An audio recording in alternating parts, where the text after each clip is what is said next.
And it is a sunny Detroit in startling contrast with what's happening in New York and Philadelphia. The sun is coming out. It's shining down brightly here on Woodward Avenue in Detroit. And here comes the J.L. Hudson Thanksgiving Day Parade. And this is the goose, the enormous goose with a wing spread like a fighter plane, dragging the world's biggest golden egg. And it's made out of pure gold. Pure gold. Bob, would you like to have a dozen of those eggs? I think one or two. And you see surrounding this goose with the golden egg are various employees of the J.L. Hudson Company, some of them wearing heads that were brought over from Italy. They were made in Viareggio, Italy. And now here comes the Wayne little Memorial band. High School Band. From Wayne, Michigan. The director of the band is George Bell. And those members of the band are wearing blue uniforms with gold hats, gloves, and spats. This band has been featured for 3 consecutive years at the Detroit Lions football games at Tiger Stadium. Let's listen to it for a minute.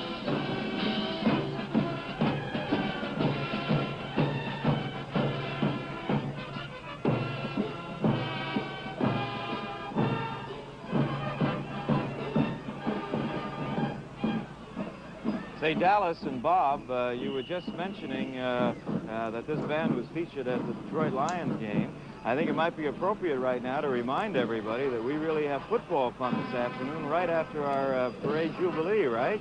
Certainly do, Captain. Yes, we're Yes, going indeed, to have that wonderful game, the Green Bay Packers and the Detroit Lions, right after we leave you. And the at Green Bay Parade. Packers. That's right. So everybody stand by for loads of football fun on CBS television right after the parades today.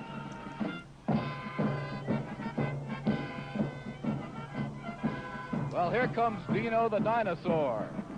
Dino the dinosaur, probably the world's biggest dinosaur in captivity, from the well-known Flintstone family, Bob. The rest of the family will show up a bit later on. They're partly concealed behind the dinosaur right now. Here comes Dino, a rather good-natured looking dinosaur, I'd say. Can you see the cavemen and cavewomen walking alongside? Surrounded by cavemen and cavewomen. They look warm in those furs, too, don't they? They probably need those furs. After all, while it is sunny here in Detroit, it's been on the chilly side.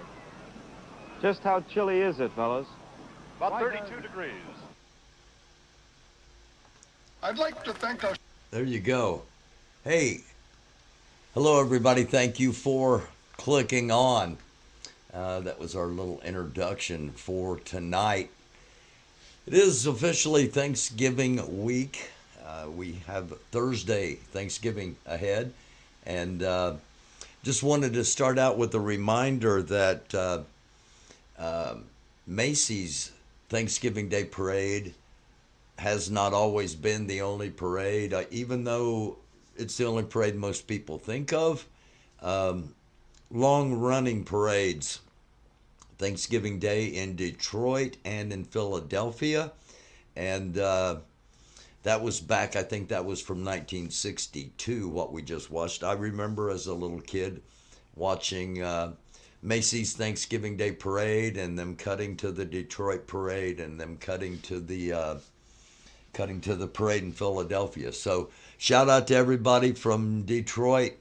Just a little recognition there that I'm you know what, with COVID, they might have stopped the Detroit parade and the Philly parade. I don't know, but I'm just, a couple of years back, they were still having the Thanksgiving parades in Detroit and Philadelphia. So that's why we're starting out there. Say hello to everybody. Thank you all for hopping in the chat. Thank you all for watching. Thank you all for watching that are watching in the morning or tomorrow afternoon during your lunch hour or whenever you watch the replay. I greatly appreciate it. I greatly appreciate all of you taking the time to hang out here.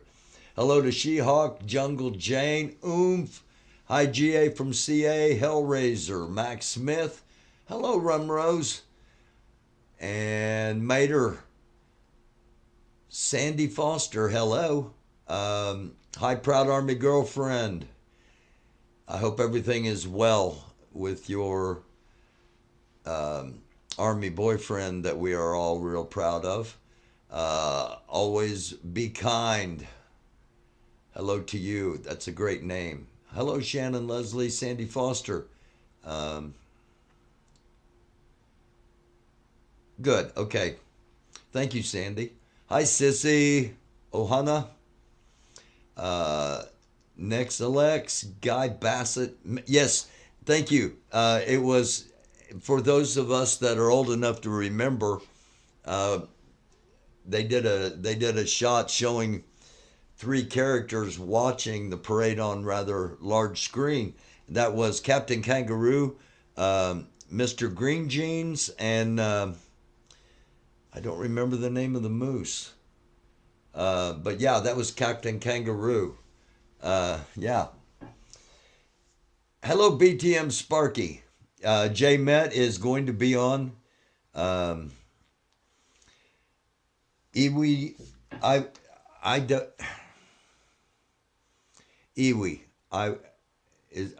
I'm thinking that's how I should say it. Iwi. Rest in peace and prayers to those affected. We're going to be talking about that coming up. And yes, indeed. Hi, Ellie. We're going to be talking about that coming up. And I'm just running back up. Just Joan, Unknown Troll. Hello. Hi, Casey. Hi, Ruth Sanders. Just Joan. All right. I think I hit everybody. And again, thank you all for watching. Bullwinkle. No, it wasn't Bullwinkle, I don't think. Bullwinkle was the cartoon moose. But was Bullwinkle the moose that was with Captain Kangaroo and Mr. Green Jeans also? Might have been.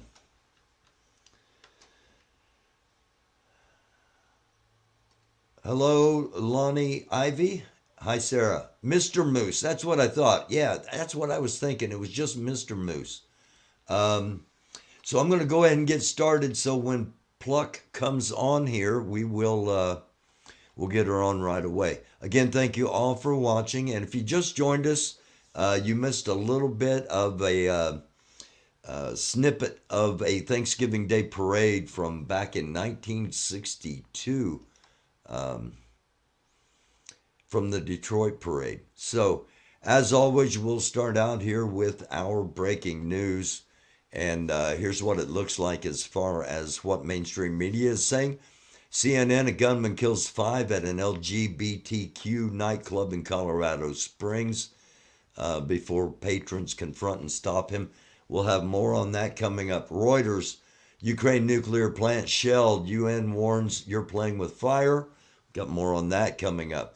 New details emerge in the University of Idaho killings. 4 students that lived together were all killed with some sort of edged weapon.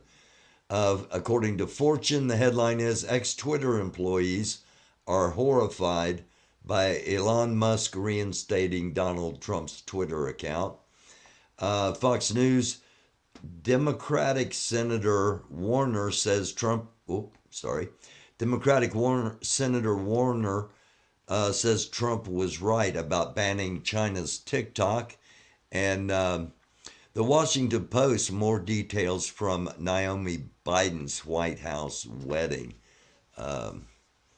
White House wedding always makes me think of Billy Idol. It's a nice day for a white wedding.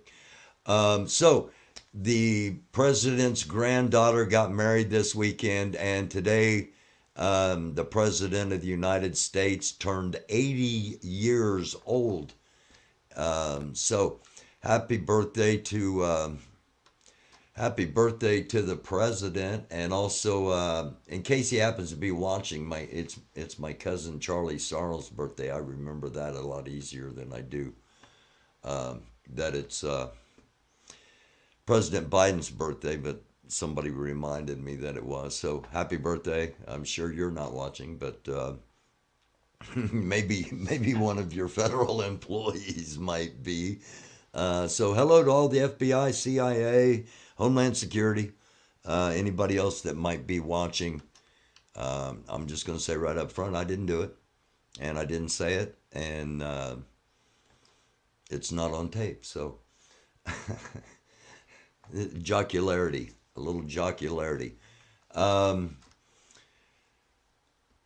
let's run down. Actually, before we run down the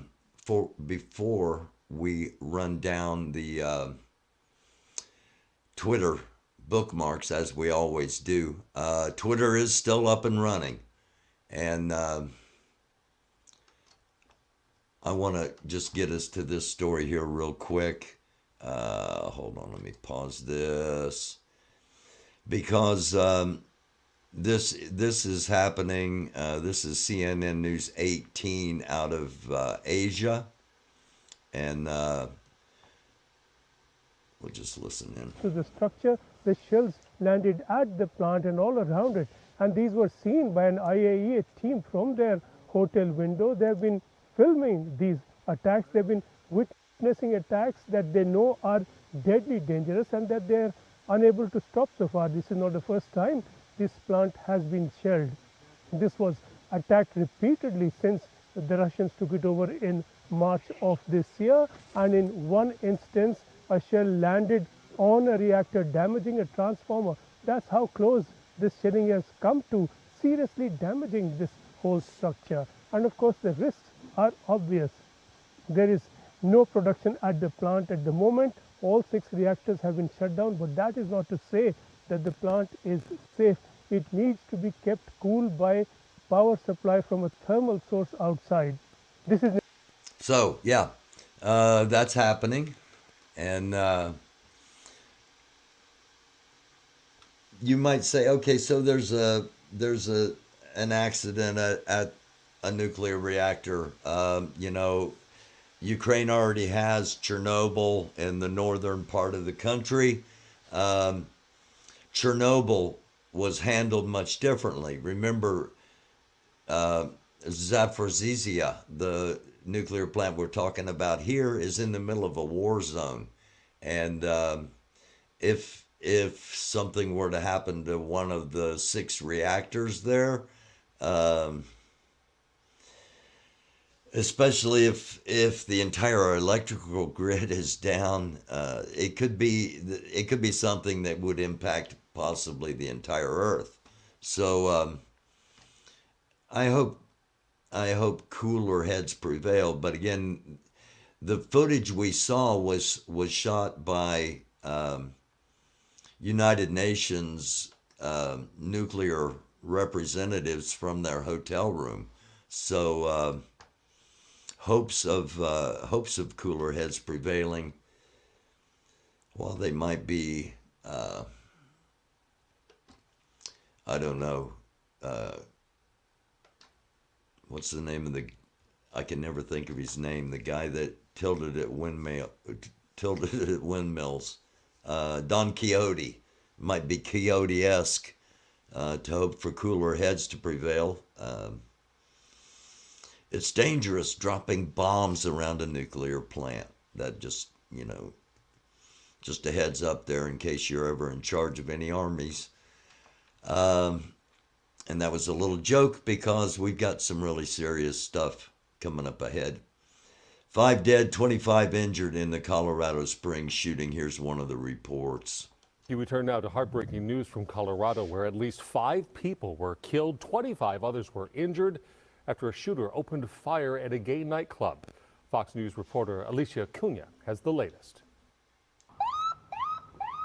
Authorities say it was clubgoers who put an end to a shooting at a nightclub in Colorado Springs, rushing the gunman and subduing him until police arrived. At least 2 heroic people inside the club confronted and fought with the suspect, and were able to stop the suspect from continuing to kill and harm others. We owe them a great debt of thanks. Police were called just before midnight, and the shooter was taken into custody within minutes of officers arriving. The suspect is identified as 22-year-old Anderson Lee Aldrich. Police say a man with the same name and age was arrested in 2021 for allegedly threatening to hurt his mother. The venue, Club Q, describes itself as a gay and lesbian nightclub, which has authorities investigating whether the attack constitutes a hate crime. We are working tirelessly to ensure that justice for the victims in this senseless and evil shooting is given. Club Q is a safe haven for our LGBTQ citizens. Every citizen has the right to feel safe and secure in our city.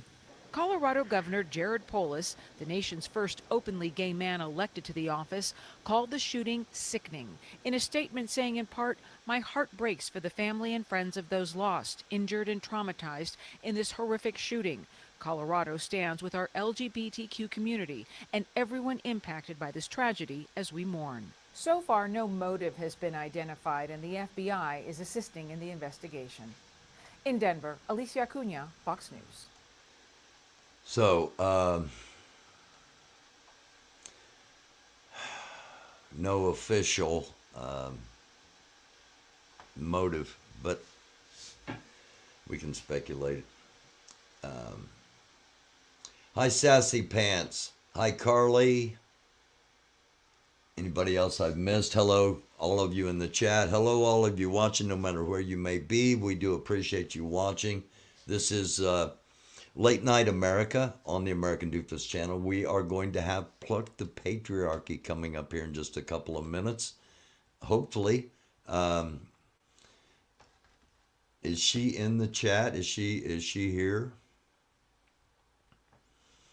I do not see her. Hi, ACB. Carl, how are you, Carl? Hi, Max Flower.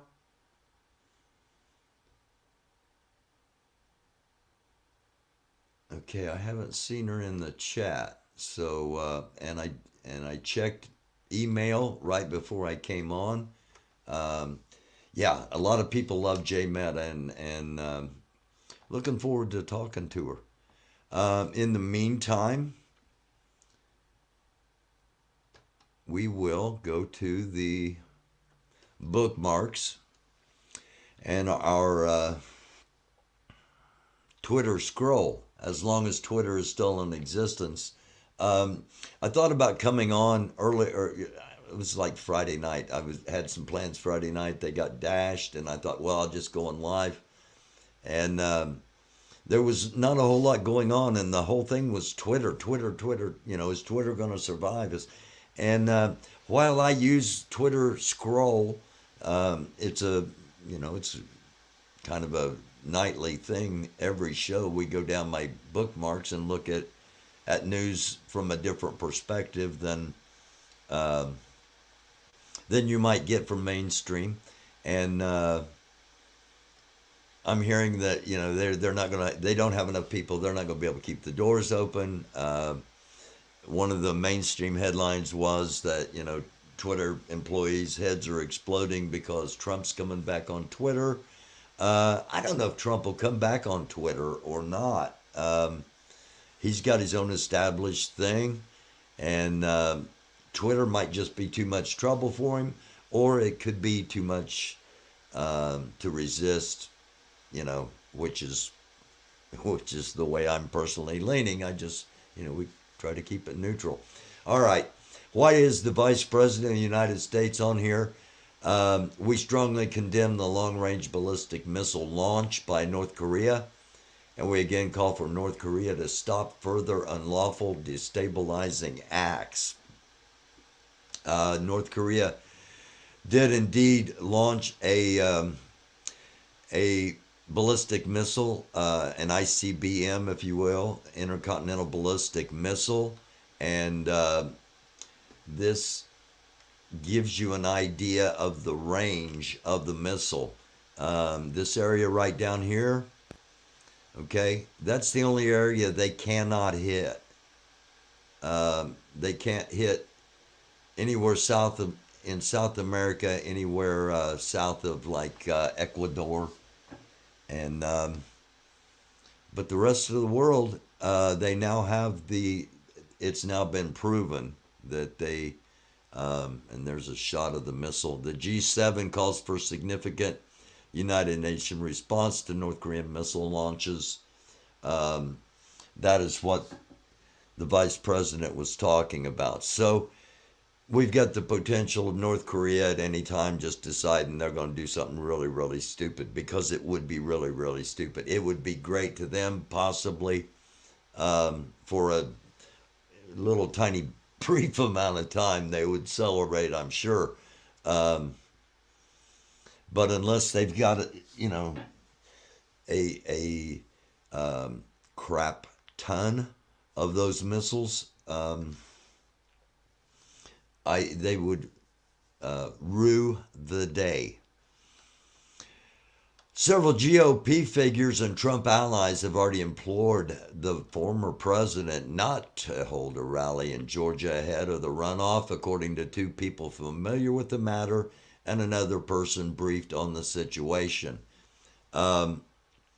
This is from Rolling Stone. So the Republicans are telling Trump, do not hold a rally in Georgia. Do not come down here and make Herschel Walker lose.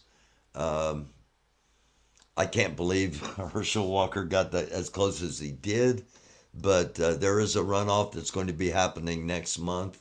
It's the 20th day of November, so next month, which is December, will be here before we know it. Republicans are begging Trump not to campaign for Herschel Walker in Georgia. The headline is, Trump is pissed that Republicans keep telling him to stay away from Georgia.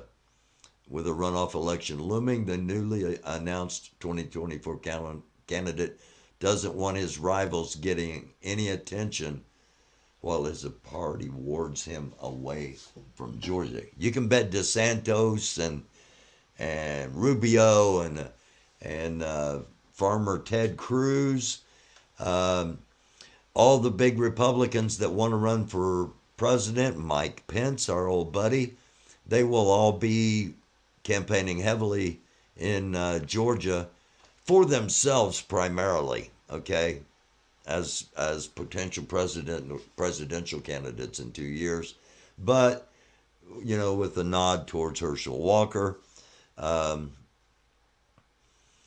We'll see how that plays out. It's going to be interesting. Are they going to feed on each other? One can only hope if you are not a diehard Republican. Okay, I got this earlier. Eyes on Iraq this evening. Multiple ballistic missiles have been launched from Iran's Islamic Revolutionary Guard Corps. They've hit targets in Kozniak, northern Iraq, in Erbil, roughly 1 to 2 hours ago. So that's going to be like 5 or 6 hours ago. Sirens at the U.S. consulate were activated. And of course, I've got some footage coming up here, especially if Pluck doesn't show up. I got enough stuff for a show, but hopefully she does. I'm going to check here in just a couple of minutes. But I got some really cool footage from the Buffalo snowstorm. If Puck doesn't show up, or at the end if she does. Everyone in Buffalo right now be going, we don't have hurricanes. We don't have hurricanes. We don't have hurricanes. This is what it looks like. This is what it looked like moving in. I was watching it live Friday night and Saturday night with Dr. Reed Timmer. Reed used to be on Storm Chasers, and I was also watching Storm Chaser Vince. But it was coming off of Lake Erie, but it was eerie looking, the way that it was almost monstrous, the way it looked as the storm came in. And again, we've got some footage coming up from that as soon as we get done. Okay, we've done Captain Kangaroo, we've done Mr. Moose, we've done Mr. Green Jeans, Bob Ross, another TV legend, at least in my opinion. I got to work on a couple of shows when I was in college. My minor, I had 2 minors. One of them was called RTM, Radio, Television, Motion Picture. And so I got to be on the radio station, got to work in the television production, and all of Bob Ross's, all of his episodes were shot in Muncie, Indiana, at Ball State University. And I thought this was hilarious. I call this piece Buffalo. Anybody that knows Bob Ross either absolutely loves him or hates him. And if you don't know who he is, he's a guy that he did a 22-minute segment most of the time.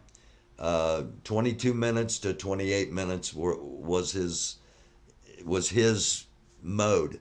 And he would take a blank sheet or a blank canvas, and within 22 to 28 minutes, he would paint something extraordinary. And there was no such thing as a mistake. It was a happy little accident, and you could always create, whatever out of it, or at least he could. Anyway, notice how I layered the snow on top of the snow. And in case you really don't get it, here's how deep the snow is in Buffalo. And that's a guy's garage door going up. And if you live in California, or you live in Arizona or Hawaii, or you live someplace, any place that you don't ever see snow, that's probably 6 foot of snow right there with a 7 foot drift. A crap ton is what I would call that in Indiana terms. That's a crap ton of snow. And I thought this was pretty cool, pretty cute. Here we go. Let's go outside and play in the snow. I don't know. Come on, I got to go potty. Boom, he's gone. All right, enough of that.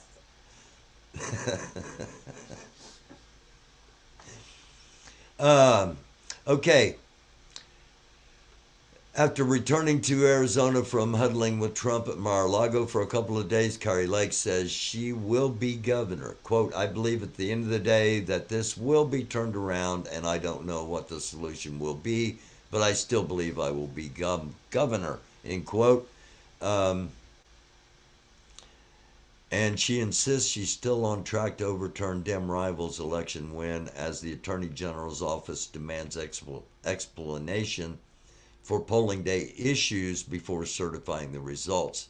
Now, if you read the rest of the story, it says there's nothing has been found that would indicate the results would be overturned.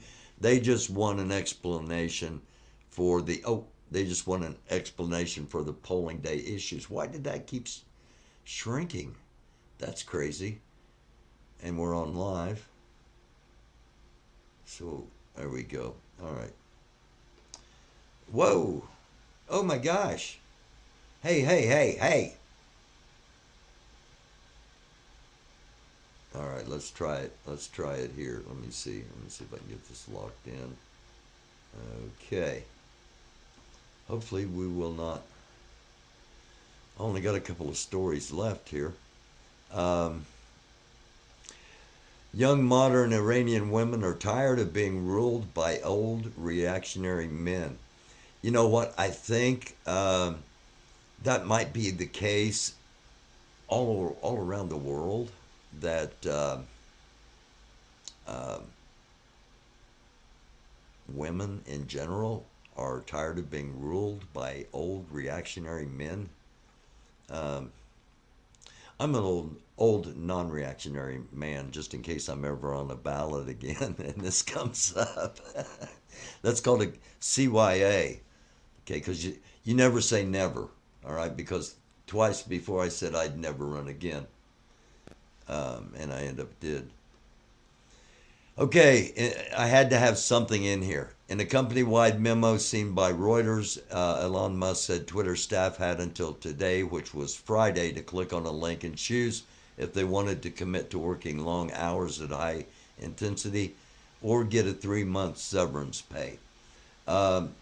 The majority took the severance pay, from the way I understand it, and that's why some people are forecasting that Twitter's not going to be around long. They don't have enough people to keep it going, and the people that they do have there are being worked to death, basically,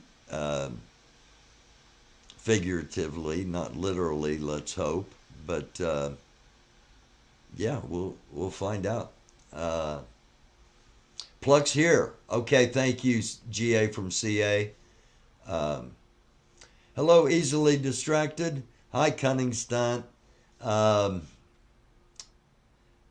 Sparky.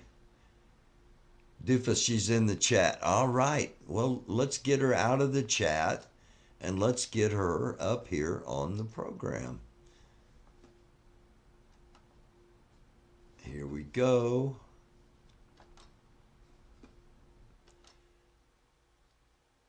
There we go. Just click on that link there, Pluck, and it will bring you into what we call the green room. Don't eat any of the food. Don't drink any of the liquor. And surely do not smoke any of the stuff that's in there. And that's all a joke, by the way, so don't clip that. It's a virtual green room. It just brings you up and allows me to bring you onto the platform. Hi, Glow Lady. There she is. Drum roll, please. Hello. Hello. Pluck, can you hear me? I can. Oh, there we are. Hello. Wait a minute. I have to turn something off. You need to turn something off? There you go. You're sideways now. Is that more appropriate or? That's a joke. I don't have my. Are we there? Yeah, we are. We are here. Okay. Is that?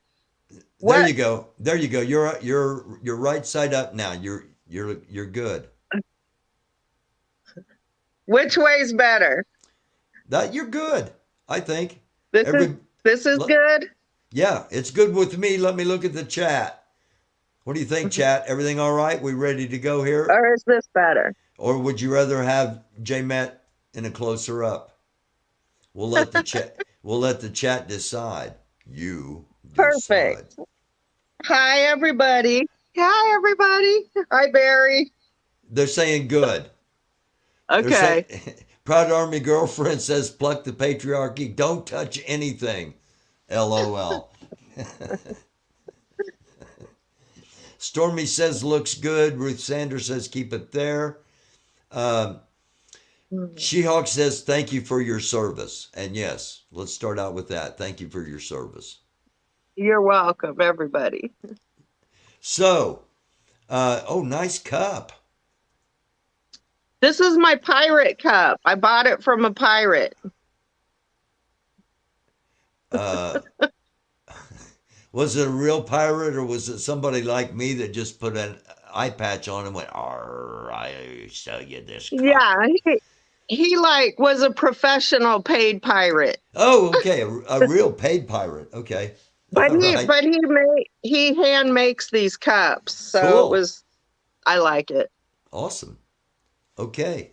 All right. Question number one. You said you were waiting to get on this show to answer the question.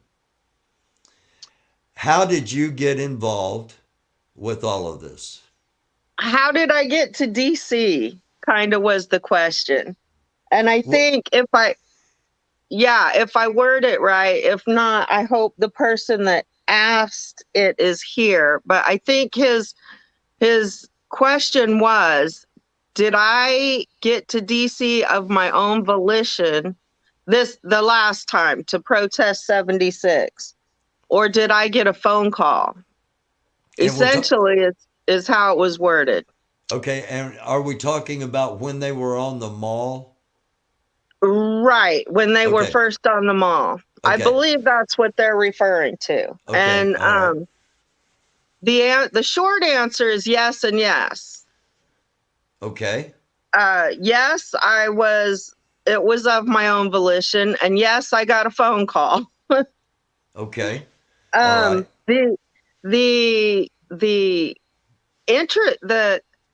Okay, so the long answer is once TPC ended and I did the Florida convoy, and then I ducked out for a while, but I continued to watch the convoy, all the convoy stuff.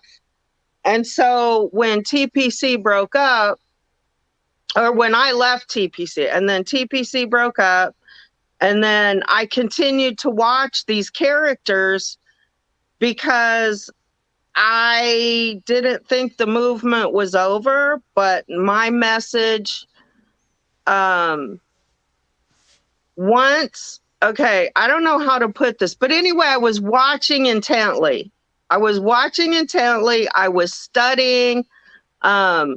I felt like people had things that they wanted the government to know, that people wanted certain messages delivered to DC.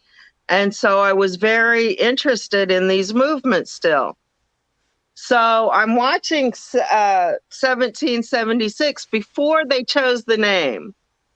Okay. And I already started coming up with a lot of questions.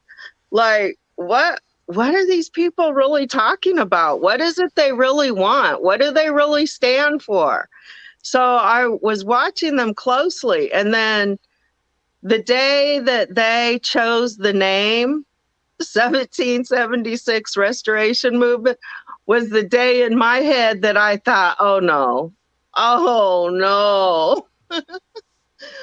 And I don't know why that name rubbed me so wrong, but I just felt like that was the beginning of the end for them. And the things that they kept saying about women and bandit, and I just was getting more and more disgusted. So in the meantime, I had been keeping in touch with Aunt, and because by now we had. Hold on just a second. For those watching that don't know what any of the acronyms we're talking about here are, TPC is the People's Convoy.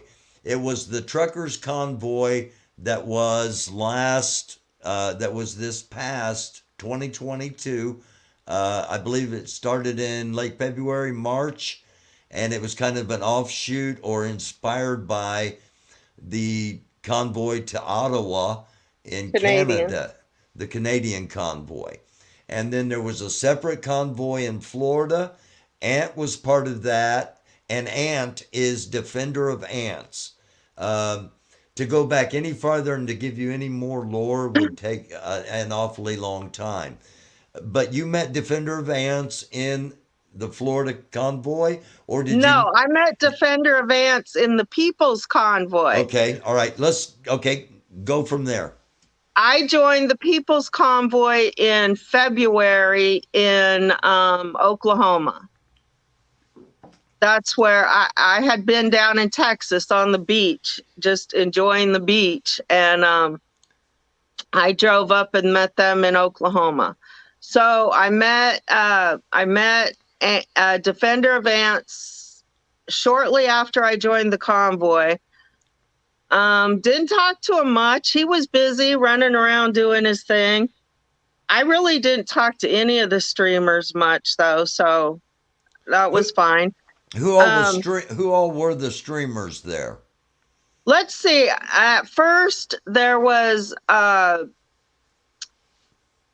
going to be nice. Let's see. First Responder Media was there. Joe. Right, Joe. I remember Oreo. I remember Sassnatch. The G's, Trucker G. I think it's Julius. I think it was Julius that was running around with Oreo at the time. Okay. Let's see who else streamed at the time. And then later Jersey J started streaming.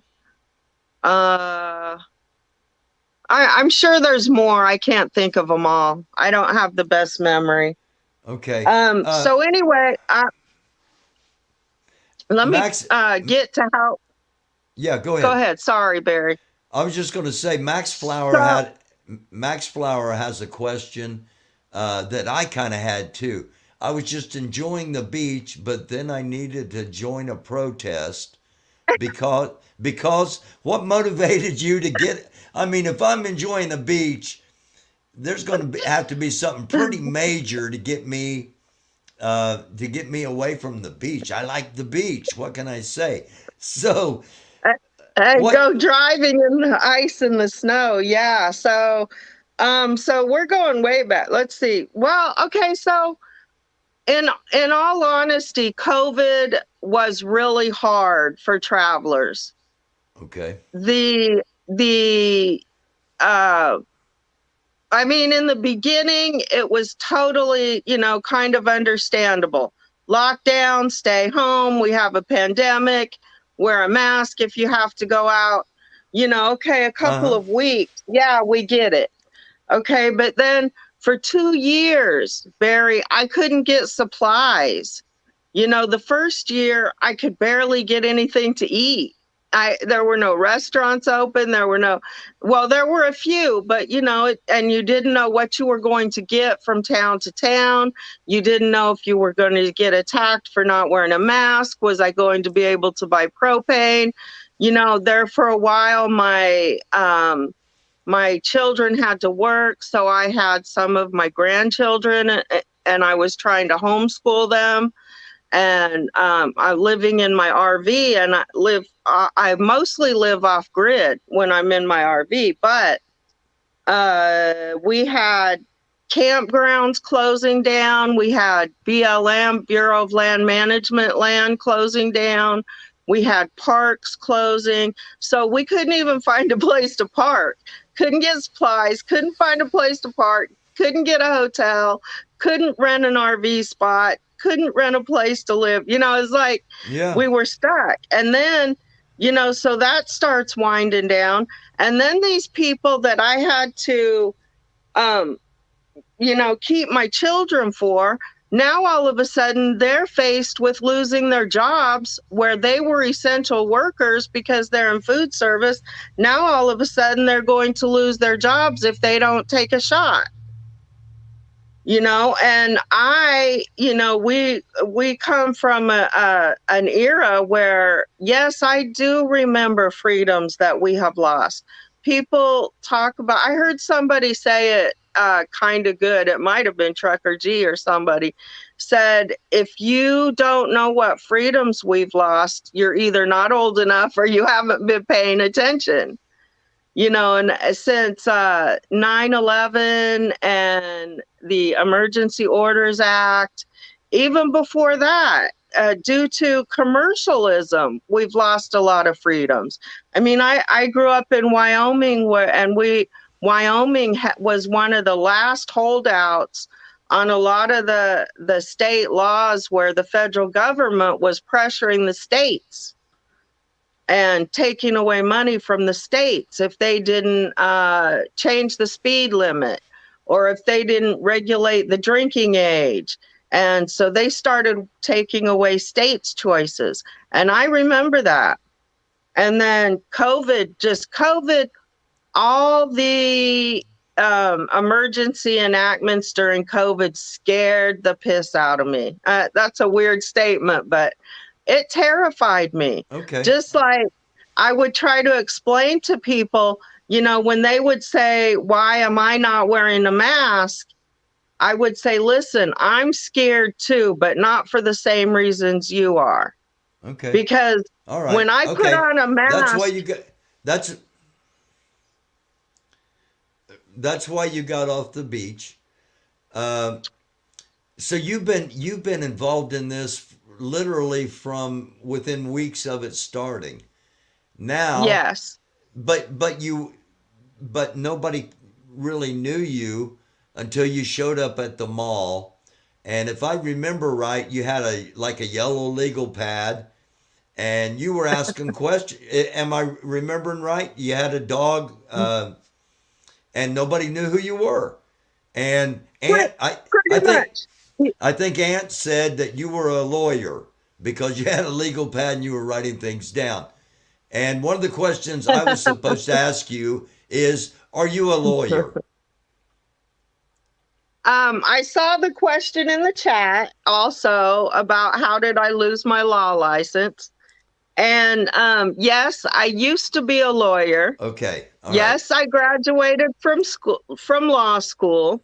Yes, I passed the bar exam and was admitted to practice law in Oklahoma, in the state of Oklahoma, which I did for several years. I did not lose my law license. I resigned my law license. And there is a video actually on my channel where I read the letter that the Oklahoma Bar Association wrote back to me accepting my resignation. Nothing wrong with any of that. No. But, and yeah. Let me get back to the question because I know this is what this person wants to know. Okay. So the phone call. I had kept in touch with Defender of Ants through, after TPC, and then we met together again on the Florida Convoy. And then when I left the Florida Convoy, we just kind of kept in touch every now and then, right? So he calls one day and he was with the squirrels. Okay. And he was in Tennessee with the squirrels, and he had suggested to me before that I watch Freedom Squirrel. He thought that I would like her, and I watched her a little bit, but they were hanging out with Jersey J, and I don't think it's any question that there's no love lost there. And so I didn't really get involved with them at all. And then when Scott called Defender of Ants, and he said that him and the squirrels were considering going to DC to confront them. Specifically, squirrels wanted to confront them about the Big D hitting Paul. And then, there were other issues. And at that point, I said, well, if you go, let me know. I'll go with you because I have questions myself. Okay. That's how I got involved in going to DC. Originally, we really did just have a plan of going to talk to them. That was the original plan. Okay. And yes, I believe it was instigated by squirrels. And I think another important fact in that story is that they tried everything they could to get Defender of Ants to DC without his van. They wanted him to leave his van in Tennessee. And then I said, no, to me, that would be so uncomfortable. That's your home, that's your office, that's your transportation, that's everything. I could not deal with that. So I said, you just make it this far and I'll give you the rest of the money to get to DC. So he brought his van, and then they talked him into leaving it in Virginia before we even went into DC. And we spent, I think, one night at a campground without his van, and I took him the next day to get his van. Okay. Question, I just looked, a question from Game Developer, and then we'll get back to the story. Pluck the Patriarchy. How special is the feeling getting to hang out with Lori, DOA, and AP, and being a big part of that movement? How special is that? Well, I thought, Defender of Ants was pretty special. I liked his style and his, fun way. The way he just approaches everything with such a humorous intake, such a happy-go-lucky, humorous, even though some of the issues that he's trying to address are very serious. He does it with such energy and humor and happiness. And I'm sorry, I got off. I got sidetracked. What's the question? No, that's fine. Again? Well, it just, do you, Oh, how special is it? Oh, this Yeah. is what I wanted to say. Okay, well, I was watching 1776 and watching what they were doing at the mall, and then the day that I saw Anarchy Princess confront them, and it was I don't know if you guys remember, it was the day she had the umbrella, she had the bag with the Santa on it, she had some things in her bag. I was like, that chick is on fire. I want to be her. And so that was another inspiration. So it was like when Ant and the Freedom Squirrels said that they were going to DC, and I said, well, do I get to meet Anarchy Princess if we go up there? And so, and then I started watching Lori's, like Ant started sending me Lori's videos, because I don't know, Lori and I didn't seem to meet in the People's Convoy. We may have, but we didn't hang out. We didn't have, long conversations. So we didn't really know each other, but he started sending me her videos about the pedophiles and such. And so I started watching her. And yes, it has been an amazing experience. And despite all the hardships that we've endured and the legal battles and the financial struggles, all the stuff that we've been through, yes, it's very special to have those three people in my life now.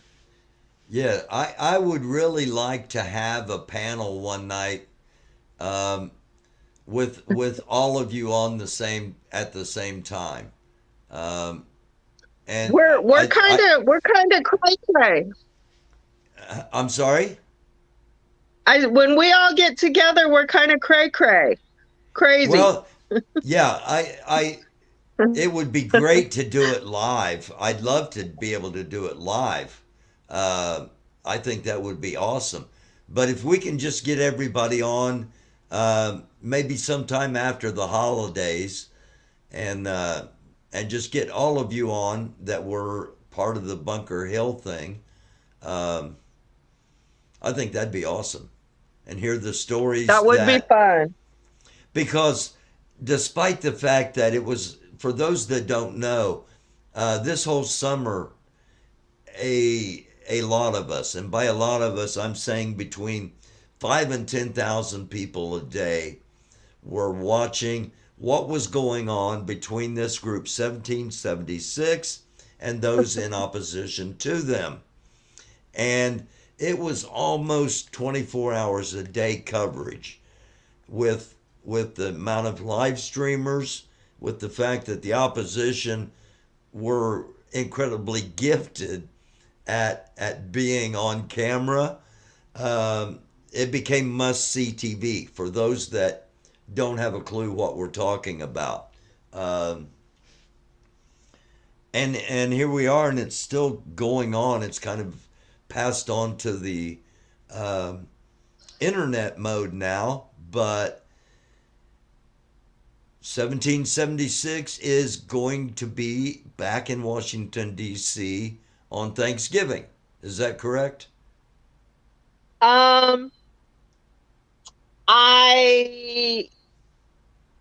The only thing I really know about is One American No Party, and his bus, his van full of people that he's bringing to join the vigil. If there's more information, because I've kind of stepped back for a few days, I don't know. Is the Indiana crew going to DC? I don't know. I don't know. BTM Sparky says, we still want our content. Yes. Lori Arnold was with Alex. Oh, my goodness. What? I promise you all, without 1776, there will still be content. There are other evils in the world to fight. It will be okay if 76 goes away. I'm not going to say that, GA from CA. What'd she Okay. say? Okay, BTM Sparky says, ask Pluck the Patriarch, who painted her camper? I want mine done. I talked about the artist that did my camper. His name is Jackson Hendrickson. He does murals all over the country. You can find him probably if you type in hashtag grin tags. Grin? Hashtag grin tags. Grin, Grin, Tags. Okay. And he's a great artist. And this, what's on my camper doesn't compare to some of the art that he's done. Okay, there you go, Sparky. Rick is handling it from inside the jail. What a shocker. Yes, summer of 2022 was the summer of little sleep for everyone. That's a fact. You know, the fact that Defender of Ants and Lori Arnold, they were hitting it 24/7. I can't even imagine. Lori would go out there by herself in the dark at 2:30 in the morning and start a live stream and stand out there with a sign and protest. And you so had guess what I was doing? Watching. Yeah, to like make sure they were. To make sure they were okay. Yeah. Yeah, there were a lot of people watching, and Game Dev says she still does it. Okay, I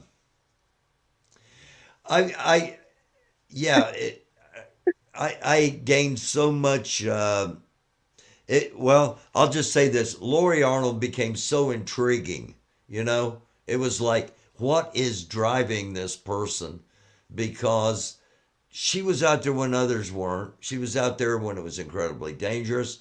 They were shooting at her with what are they called? Slingshots, and with pepper ball guns with rocks, and she just stood out there, and I don't know. I found it fascinating.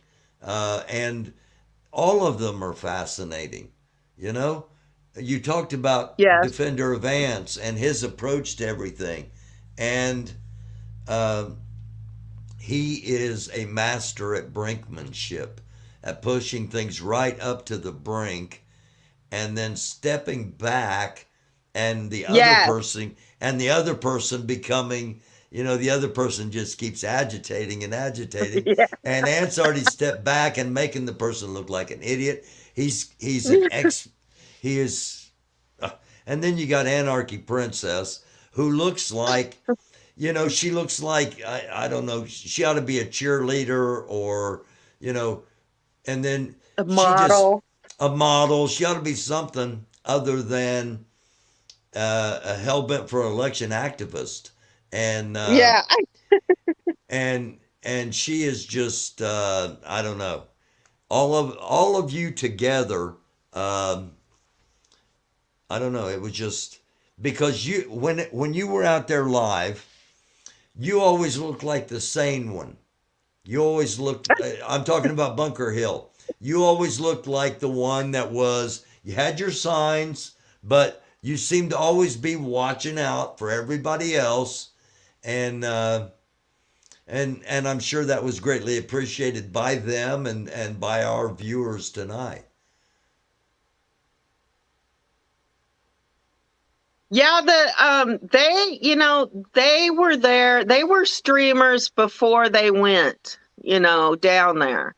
I was not. The only reason I started streaming was for safety issues. So yeah, I was more interested in being in the moment, of having my sign, of looking around, because there were so many distractions. They were masters at creating distractions. You're so while everybody 1776, Masters of Creating Yeah. Distractions. Yes. And I Yeah. think So they showed that the night that the restraining orders were served. right. They were planning that the whole day, trying to get Ant back over into West Virginia from Virginia. I mean, looking back on it, you could see that 1776 had planned the whole thing. Yeah. Yeah. But yeah, go ahead.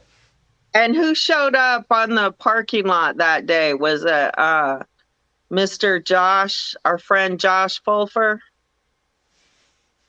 Oreo? Was that the day he came back? I think it was either that day or the day after. He had, yeah. They had a whole bunch of cameras out there. I know that. Everybody had a tripod with a camera pointing. I don't know what I don't know. It's how that's economically consistent. I would have had one person running a camera and nobody else could show anything while that one person's videoing. But then again, it wasn't about the movement, really. It was about the individual video people getting their individual dollars, the grift, if you will. Yeah. So talk about the grift. I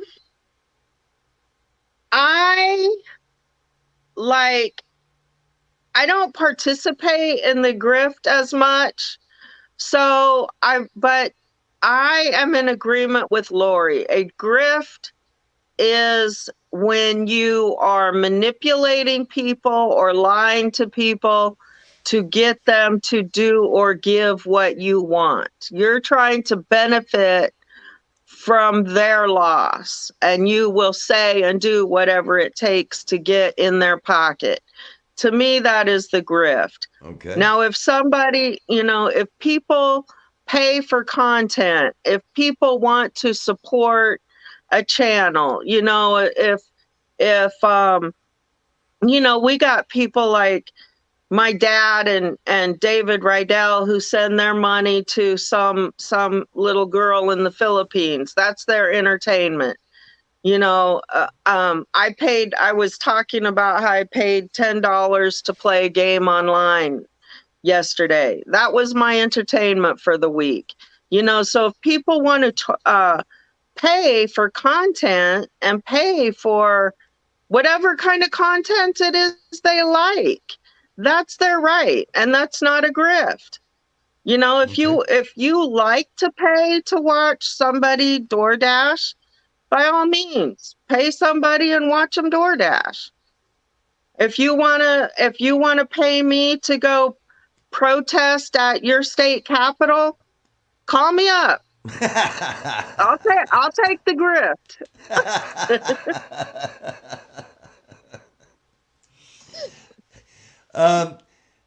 Were you ever scared? Oh, that's a good question. And I talked about that with AP because you had asked her that question. And so it made me think of that. There's a couple of things. The answer is yes. The answer is yes. There are times when you're scared. My thing is, I'm not afraid to die. So it's not scared in that sense. But the times when it is scariest for me are the times when we're apart and we have downtime to think, and we have downtime to research. Because the more we research, and that's the thing with me being, like I was telling you, we only went to DC to talk. We didn't plan on being there for months and months. No way was that in the plan, but the longer we were there, the more we found out. The more we found out, the more we learned. The more we learned, the more people started telling us. And so there comes a time that when you know, and you can't be quiet about it. And so the times when I am scared the most are the times when I'm alone and I'm researching what I think is really going on. That's when it gets scary. Okay.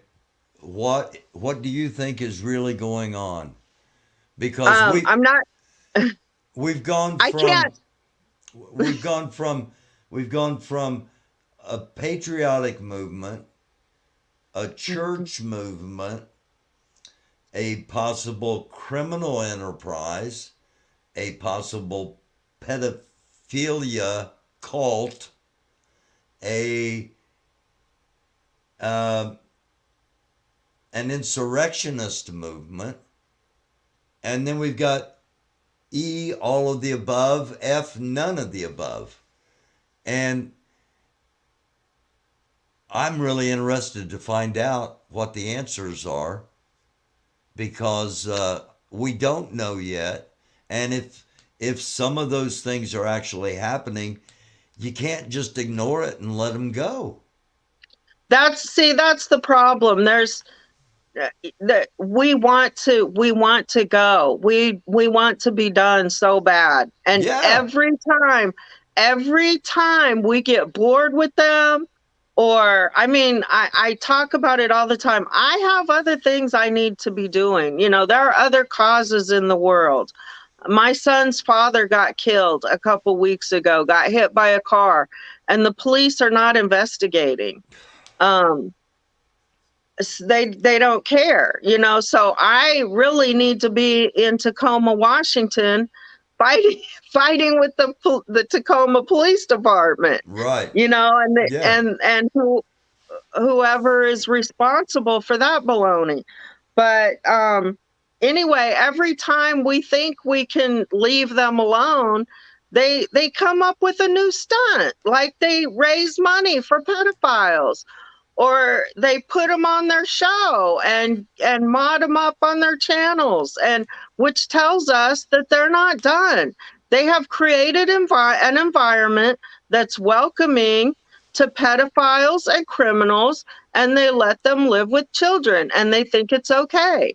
And they constantly talk about it, and they constantly talk about how they miss them and how they would be welcome back if they only could do this or they only could do that. And it's not okay. But everybody tells us, why don't you go protest some other pedophiles? Please, I want to. I have other pedophiles to take care of. Make these ones go away. Okay. This one, the problem is they're too big. Yes, I believe. I can tell you, all I can tell you is some of the things I believe. I believe it's a criminal enterprise. I believe there's trafficking involved. I can't prove anything. And so there's so many things that we haven't even suggested that could be on the level of conspiracy theory, or could be on whatever level. And we don't even suggest it because we can't connect that last dot, as Scotty says. We can't get that last piece of proof that we need to connect the two. I believe there's exploitation going on. I believe there's fraud going on.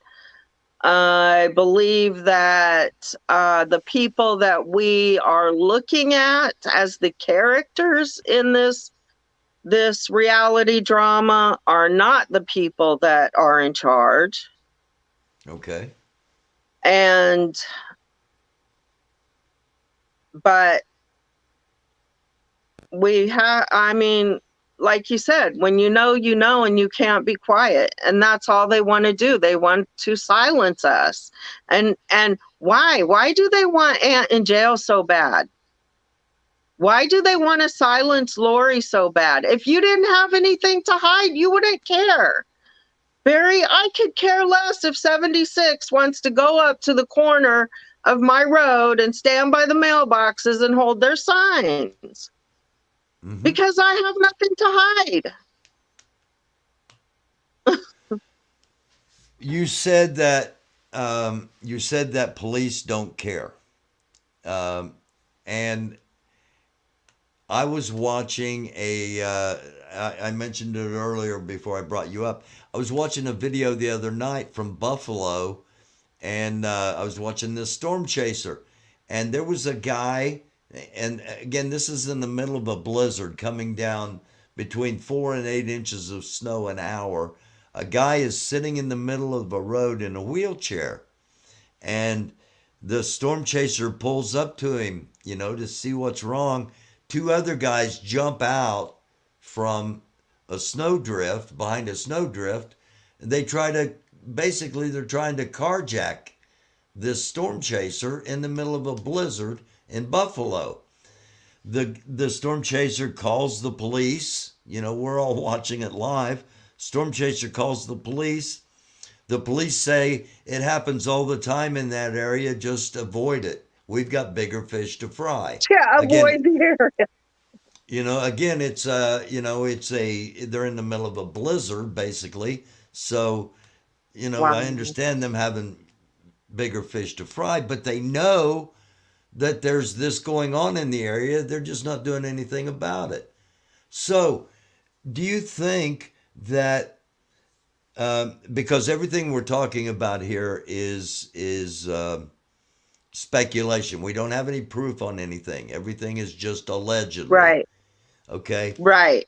Do you think that law enforcement would take it more serious if they were being protested as insurrectionists instead of being protested as pedophiles?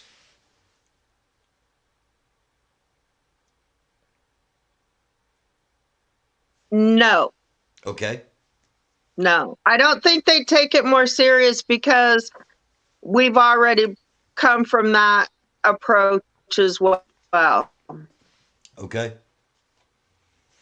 All right. Well, let's go to the chat. Anybody have any questions here? We've been on for almost an hour, I think. So what are your plans for the holidays? Are you going to stay in your area? Are you going to make a surprise visit to DC and bonk Vern on the head or something? I will tell you this. I will not be in DC for Thanksgiving Day. That's good enough. I'm going to North Carolina with my family. I have another son in North Carolina. And I also will say that I don't celebrate Thanksgiving anymore. I'm now calling it the Indigenous People Save the White Man's Ass Day. No, that's fair enough. That's pretty literal. and it's very descriptive and it's very true.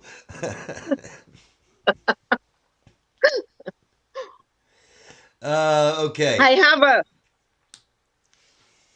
Santa real fast. You have Can what? you see it? A note to Santa. Dear Santa, I really tried. Dear Santa, I really tried. Well, I don't know if Santa's watching or not, but even though it's No Watch November, I bet one of his elves is watching if Santa's not. So Somebody's watching. Okay. Yeah, always. All right. Anybody in the chat have any questions for Jay Met that we have not asked, or anything you'd like for her to cover? This is how legends are made. Hey, there's Defender of Ants himself. Awesome. The content. Hey, Ant-Man. The content king is with us. Bomb. Yeah. I'll tell you what. He was must watch. I want to know what time court starts tomorrow, if anybody can answer that question. Can anybody answer that question? Defender of Ants or Lori Arnold? Is Lori in here? I know Lori has court in West Virginia tomorrow. I do not know what time. Status of outstanding Berkeley County ROs. I think that's what the court is about tomorrow. Okay. The appeals for Scott and Lori are tomorrow. DOA says guess is as good as mine, so he doesn't know. He said they're going to be there at about 9. Okay. Haven't seen Lori. Okay. Okay, it's the appeals of the restraining orders. J-Met, can you talk about restraining orders for a minute and how if you get multiple restraining orders, how that can lead to you being depicted differently in court and in the eyes of law enforcement? Well, that's kind of like, I don't even have to go into a legal argument because that's like common sense. I mean, the kid at school that gets all the tardy slips, every teacher knows he's a bad kid, right? Mm-hmm. He might just have a problem getting to class on time for whatever reason it is. It doesn't make him a bad kid, but now he's a preconceived bad kid because he has tardy slips. So, I've had POs in the past for a very, very different type of circumstance, but I suppose that they're not bothering me right now. I don't care. Like, I'm not looking for a job. I'm not, I'm not in that market. Like, I don't have a reason to be concerned about my reputation or my history check. You pull up my background check, I don't care. So to me, it's not that big of a deal. If it was, and for anybody who claims to be an activist, maybe if you don't have some POs, you're not very active. but at the same time, if you've got 7 or 8 protective orders and they're from 2 states, like you said, with the excellent example of the student that's tardy, everybody knows they're going to be tardy. So it's kind of significant if Lori can get these erased, and especially with it is, and for some, with her going through other legal the issues. Divorce, right, with the divorce and everything like that, and the fact that she has a lot more years to be active or to go job searching or whatever. It is more important for her even to get these dismissed. And Scott, they're younger. They have more, that they will invest in the future. And yeah, if you go to turn in a job application and you have 10, 15 protective orders against you, I mean, as an employer, would you look at that person? You think that they're a troublemaker. Right. And they wouldn't even ever get a chance. So. Right. Yeah. All right. Was there anything that happened off camera that the diehard viewers should know that was never seen?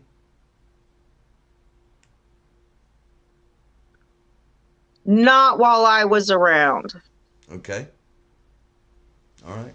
Not that I can think of. I wasn't not involved in the party scene that much. I wasn't there when anybody was drinking. That meeting between Santa and Red Squirrel, that was on camera. That's the kind of thing that I would say, yeah, that's something the viewers should know about. Secret meetings and such. And I can't really think of anything right now. Okay. All right.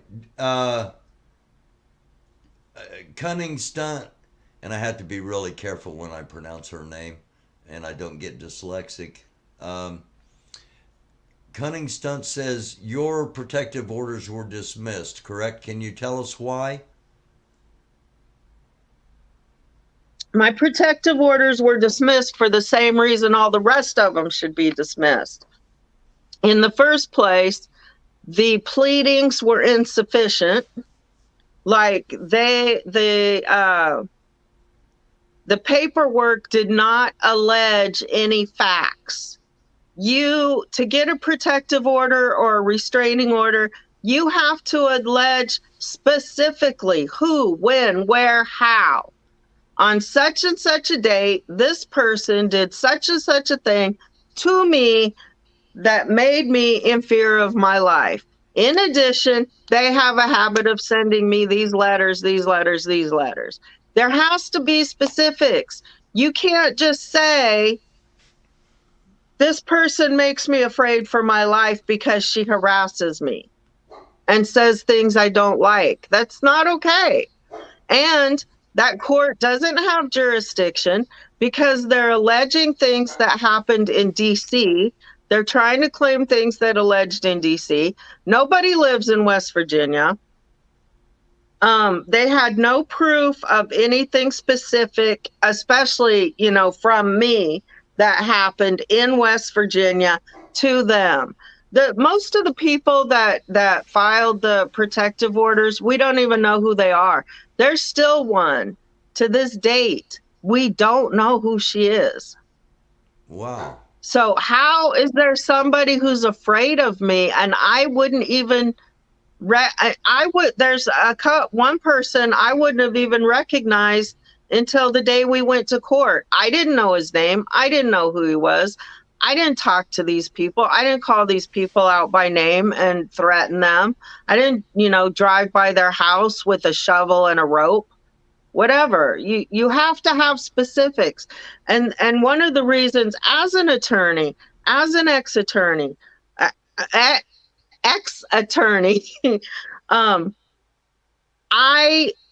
and as a victim, there's so many times when people who really needed protective orders or restraining orders can't get them because the law is so specific about what you have to have. And this is why, because the law does not provide for inhibiting people's freedom of speech this way. That's not what these are for. And the reason judges are usually so restrictive on issuing these orders are to not restrict people's right to free speech or people's right to free travel. What 76 people are trying to do, and you notice it's none of the important people. Right. None of the important people are putting restraining orders on us, because that would affect David's company if David went after us with a restraining order. So, but they're trying to restrict our movement, our right to travel around the United States. They're trying to restrict our right to speak. And that's not okay. And yet we have victims, we have actual rape victims who can't get a protective order against their perpetrator. We have children who can't get protective orders against pedophiles. Our family had to move out from another state because we couldn't get a protective order against a pedophile. That's what I was about to say. So it varies by jurisdiction. It varies from state, and within states it varies from counties. So while it seems like it's awful easy to get a protective order in Berkeley County, West Virginia, it may not be so easy to get a protective order somewhere else in the country, depending on local jurisdictions. Right. And it shouldn't be. And that's what I was about to say. Berkeley County, they have magistrates. They're not lawyers. So this man did not know the law. And my attorney just had to educate him as to what the law was. Like, the magistrate didn't pull the statute. He didn't look at the requirements for the paperwork. The paperwork was bottom line insufficient. The court had no jurisdiction. And if these other restraining orders don't get dismissed tomorrow, I will be blown away. Okay, you think Lori's restraining orders are going to be dismissed as well? I do. Okay, all right. And I think Scott's last restraining order will be dismissed. Okay, all right. That would be an accomplishment, I think. I should point out that a couple of them were dismissed because people didn't show up. In all fairness, I need to point that out too. Okay, as far as your individual restraint, right? I still, the times I saw you on camera, you were not threatening to anyone in any way, shape, or form. So it was always baffling how you had restraining orders against you. And it had to be just because they did it in mass. They always came up to me. I never approached them. Very rarely yelled out at them first. They came up to me. And you knew these people, or a lot of these people, because you were on the convoy with them. A lot of the people that were left at the mall, I didn't know. Okay, so they were relatively new additions at the mall? Yeah, I knew who Santa was. Now, I had been watching Santa from the beginning of when I first joined the People's Convoy because he was very active on Telegram. And that's how I was getting most of my information about the convoy was on Telegram. So I had been watching Santa and his backstage activities for a while. But other than that, I really didn't, because it was cold. This is a thing about the Mushroom Mountain story. Not that I'm opposed to anybody going up on the mountain and doing mushrooms for 3 days. Hey, if you got it, get it. It's not my problem. But it was cold in Hagerstown. And so as far as like going out and hanging out and drinking and socializing and partying, I wasn't doing that. And after a while, the meetings, like at first I was attending the morning and the night meetings. And then after a while, the meetings were the same propaganda. And I got really kind of tired of the evangelical twist. And so that was one of the things that I was kind of trying to change from within is, not that I'm opposed to the evangelical messages, but you say that this is a diverse group. You say that anybody's welcome. You say that we welcome all views, all religions, all races, all creeds, all cultures. Where are they? Where's everybody else? Where are you inviting some Buddhists to come and give a message? Are you, and so I started trying to talk to people like, why don't we have other groups involved? Like I see the Proud Boys, I see the Freedom Outlaws, I see this semi-Nazi group over here. Where's everybody else? And how can we get them involved so that this truly is a united movement? And people really didn't want to hear that, I found out. And I was going to tell you, nobody really knew who I was except for my truck and trailer. People try to say that I didn't convoy, that I just showed up in Hagerstown with nothing. But if you watch the videos, you can't miss my truck and trailer. We convoyed. Okay. We convoyed until Little Red didn't have any brakes. That's... DOA says, OMG, Jamette was yelling so scary. Were you yelling so scary? yelling. Oh yeah, so nobody really knew who I was until the night of Ricky Bobby, the saga of Ricky Bobby. Remember that? When the truck caught fire? No, No. That's Frankie Bobby. That's Frankie Bobby. That Ricky Bobby yeah, was Ricky at the Bobby. Hagerstown racetrack still, right? Right. Okay. Right. All right.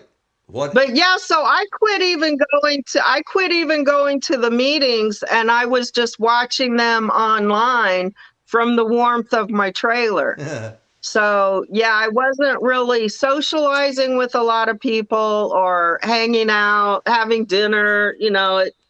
I was just doing my own thing, trying to stay warm and convoy. Okay. All right. Would you convoy again? Would I convoy again? I would research a lot more in depth the people that I was following in the convoy next time. Okay. All right. Not that I'm sorry. I'm not sorry at all, because obviously that was a piece of American history, and I knew it at the time. I knew at the time this is going to be a piece of history. Who wouldn't want a convoy? Nothing like this has ever happened here before. Who wouldn't want to be part of it? And a lot of my friends didn't like it. They didn't like that I was joining with this, and they had their worries and their concerns and their beliefs about what was behind it. I have friends that believe that it's all funded by Russia. And I can't discount that theory completely, but I told them, I said, if what you're saying is true, don't you think somebody needs to be there to see it? Yeah. People, and that's why at first I really liked First Responder, because I really thought he was a neutral journalist, and I was glad to see the streamers there because there was no media, no mainstream media. Nobody was covering the story. Nobody was talking to people. But it didn't take me very long to realize that those streamers were not journalists. They were not neutral. Yeah. They were propaganda spreaders. Yeah. And I knew that from like the second or third time I went into one of their chats, and I went in and said, full disclosure, I'm an independent journalist and I've got some legitimate questions. And the first two chats I went into, I was immediately kicked out. And the only place I ever got any response was from Wizzy and from our old buddy Wyckoff was the only time. And Wizzy's response was I needed to be at BTM because I had no idea what that was back then. So that's kind of how it all, how I kind of got to the point where I realized this was more propaganda than news, and it's important we start covering it, and that's why I started covering it back then. Anyway, the first time I saw your show, you were talking about the aspects of the reality show, and the screenwriter and the geniusness of the screenwriter. And that's when I got hooked on you, because I was like, he's spot on. And speaking of that, of the reality TV show, I mean, this thing had everything: comedy, danger, the psychological twists, and I started thinking the only thing we didn't have is a love story, but We have Oh, baby on the way now. that's what I So was we going to did say. have a love Yeah, story. there were love stories, and there was at least I observed a romantic tension between Ant and AP. You know, I mean, you know, Everybody at Duke. everybody wanted to see Ant and AP get together. You know, that's what I mean. That's as far as the viewers, as far as it being an entertaining. You know, because sometimes people get caught up in the fact that, hey, this, you know, this is not. You don't get to input this. These people, this is their real lives, and they are in potential danger. You know, while it is enjoyable and entertaining, let's not lose track of what it really is and start trying to script people's lives. But yeah, it was great. It was great seeing Ant and AP back together, broadcasting last night from Union Station all the way up until something happened. And I wasn't ever, I didn't go back and look to see what happened. But yeah. Do you think There was a question there's a question in the chat I noticed. First, I want to say everybody has a crush on AP, okay? Everybody has a crush on AP. Yeah. But second of all, there was a comment. It says, why is everybody in here so negative and liberal? And first of all, I want to say we're not all liberals. We are not Antifa. And I know we keep harping on that. We're not all I consider myself an independent. I vote the issues and the constituents. I don't vote by a party line. And negative, I don't see the negativity. We don't like pedophiles. We don't like criminal enterprise. We don't like human trafficking, period. We don't like police who won't do their job. Okay. We believe in our constitutional rights to freedom of speech. I believe in everybody's right to free speech. I believe that 1776 had a right to be on the mall. And I believe I had a right to tell them I didn't want them there. Okay. Game Dev says amen to Pluck the Patriarchy. Okay.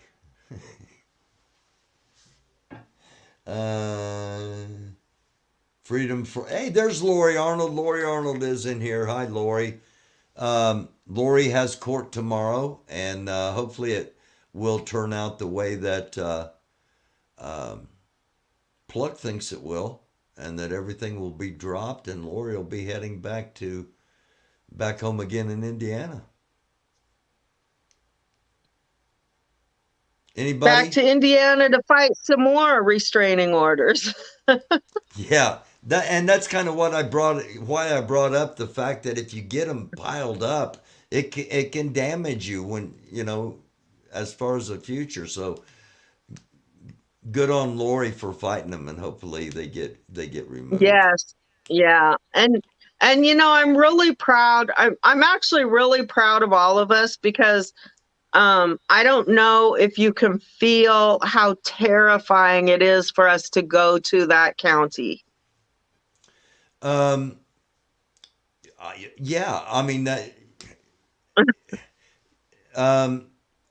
I hear it in everybody's stream, you know.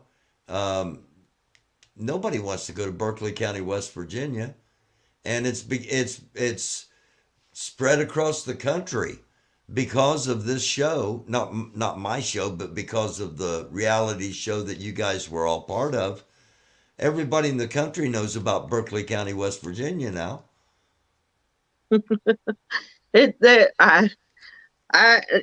Scotty said they treated him well in the jail, but They don't, I mean, it seems like everywhere I go there, I get in, bump heads with the law enforcement somehow. Lori says But coming yet back. Lori says coming back is not pleasant. No, it's scary. Going back to, okay, I'm going to see if I can do this with you here. It would be very easy. It would have been very easy for me to just not show up and let them have their protective orders. It would be. Because I didn't want to go back. Okay. Can you see what's on the Oh screen? my goodness. West Yeah. Virginia's sinkhole threatens to swallow a police department as it grows larger. I just thought, that is a legitimate headline. It is legitimately going on. It is not in Berkeley County. Fun. But it started out as a 6-foot sinkhole. And as you can see, kind of, let me go to that. There we go. As you can see, it's basically collapsed underneath most of the buildings. So I just thought that was kind of apropos as we talk about Berkeley County, West Virginia. Anyway. Yeah, that was cute. Yeah. So, hi, Lisa Hurley. Thank you for getting here. Hey, Telescope. I didn't know Telescope was in here. Hello, Telescope. BTM Sparky, while I'm thinking about it, your copy of my novel is on the way, and it should be there hopefully before Thanksgiving. So thank you for that. X foot on booze at what should really be called. Everyone has the right to hang with whomever they wish. Okay. All right. Bobby Joe, that's called freedom of association, and that's given to us by our Constitution. But 1776 doesn't believe in freedom of association because if you associate with the wrong people, you will get kicked out. That's a interesting observation, and we saw that happen over and over. Okay, so their Constitution must be totally different than the one that I studied in college and law school, which 1776 also doesn't think we need as education. Let me quit. I'm sorry, Barry. Let me quit. No. Let's recap. All right. You feel like somebody's got big money behind this, but there's no way of finding out who that is. I feel like somebody has money behind it. I'm sorry. Yes, I feel like somebody has money behind this. And was your question, do I know who it is? No, it was, and we have no clue who it is, correct? No. Well, I mean, we have clues. Okay. We have no connectors. Okay. All right. But in your opinion, it's not solely being funded by grifting. By the Granny Squad? No, Yeah. I don't think the Granny Squad is solely financing the convoys. No. Okay. All right. Do you see any way of putting an end to 1776?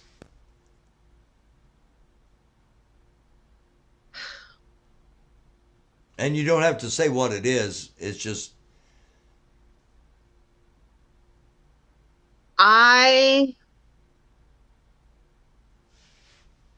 Oh my gosh, that is a good one. I don't, because they seem to be spreading.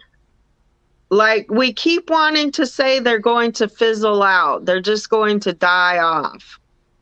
But there are camps that we don't even know about yet. There are camps we don't know the location of. So even if 1776 dies out, the the attitudes, the ideas, and the opinions are prevalent in so many more groups that I just was not aware of. Like, I feel like I've been so oblivious somehow that I didn't know there were this many people that felt and thought and believed the way that those people do believe. I had no clue. Like, where have I been? So my answer is no, I don't see the end of it right now, because I think they are renaming and they're getting ready to plan an attack on every major city in every state, or the capital of every state. I think that's their goal. And that's just my opinion. Okay, by attack you mean a violent attack similar to takeover. Similar to J6. Takeover of the Capitol.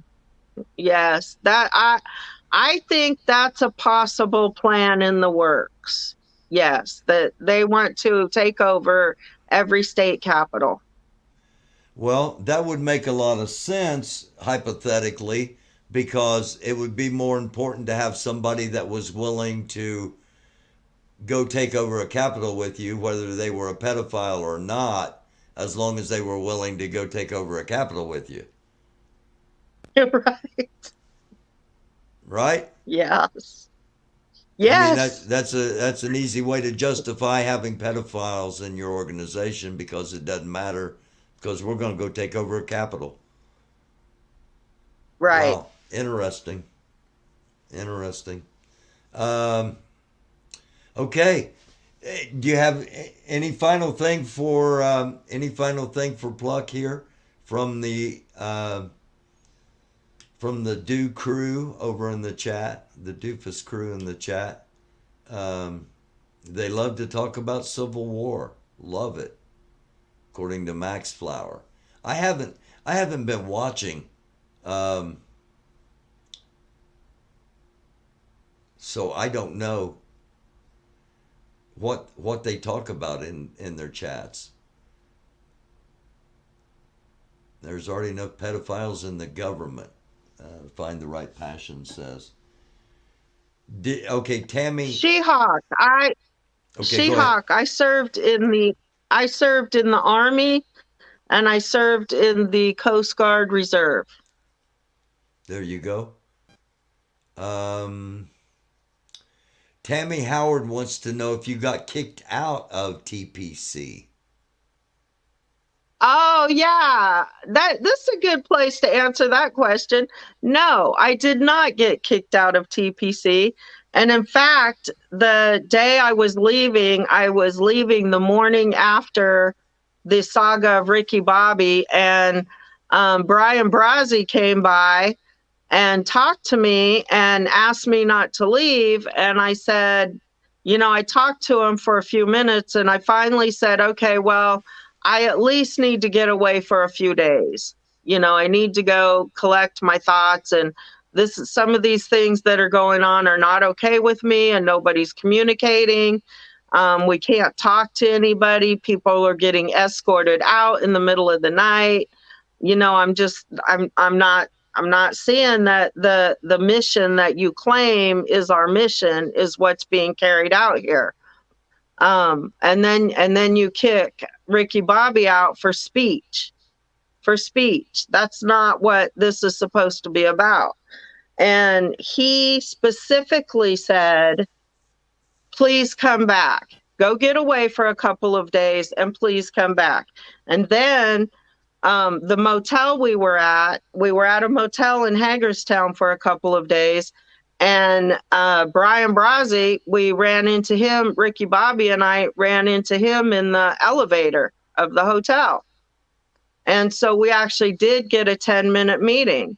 And now that night, the night of Ricky Bobby, Jersey J and Big Tom, GWT 333, still on my shit list. They did say, those two said that they were going to have me kicked out. And when I confronted them and said, what are you talking about? They're like, oh, don't worry about it. We'll take care of it tomorrow.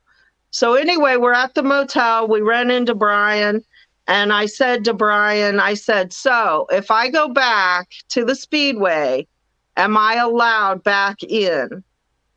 And he said, absolutely. And if they give you a hard time, you tell them to call me. And he gave me his card, and I decided not to go back. Okay. All right, there's your answer.